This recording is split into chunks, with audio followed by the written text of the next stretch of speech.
I'm Paul and this is Rose. We've been sitting in the car for the last 6 months due to circumstances around the landlord who was kicked out back on February the 19th.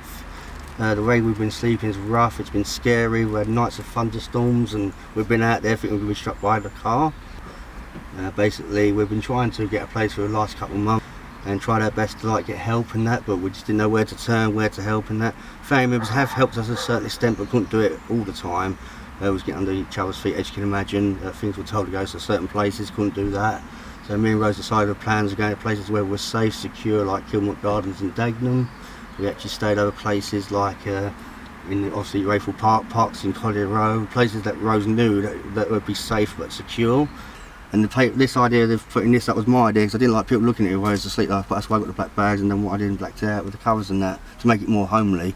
We also lived on the fast foods and that. We went into the Asda's and took toilet paper from their places and shops to survive. So obviously to go to the toilet essentially was really impossible during certain times. We threw in bags, threw in the bins. We had some food like beans and something like that, or we'd have a cup of tea somewhere every couple of nights, or some breakfasts just to keep us going in the cafe in Not So Lane. So we did this and going to different locations and that, and driving around the place till we're safe.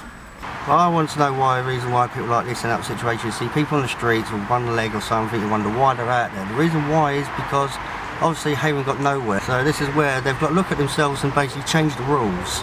Because there's people my age who've done jobs, they've successful careers in IT like I have for 7 years, paid my taxes, paid my rent, never been in rent arrears whatsoever with this council, done my due, but they don't want to help me.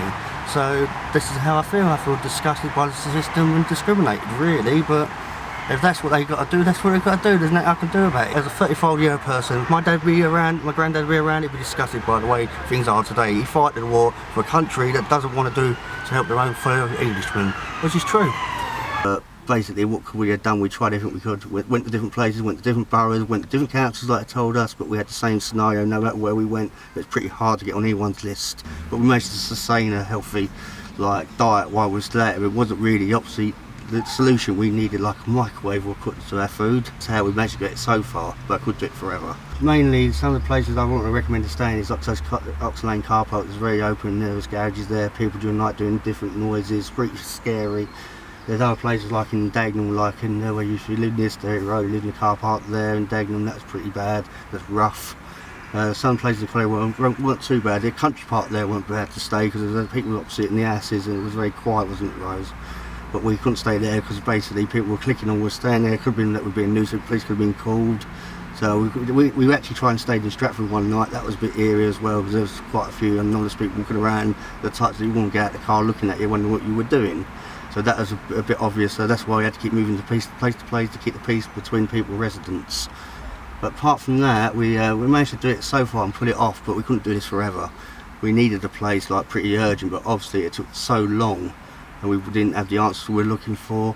We tried getting other places, but we were spending money on other resources. We couldn't do that and put the deposit up, and we wasn't offering anything for our other landlord in the past, and that's exactly what got us in this situation. Yeah, I never expected this to happen to me and my partner and my stepdaughter as well, because at the end of the day, we've done nothing wrong. We're just normal citizens trying to get over our life, but this made a hiccup in between it.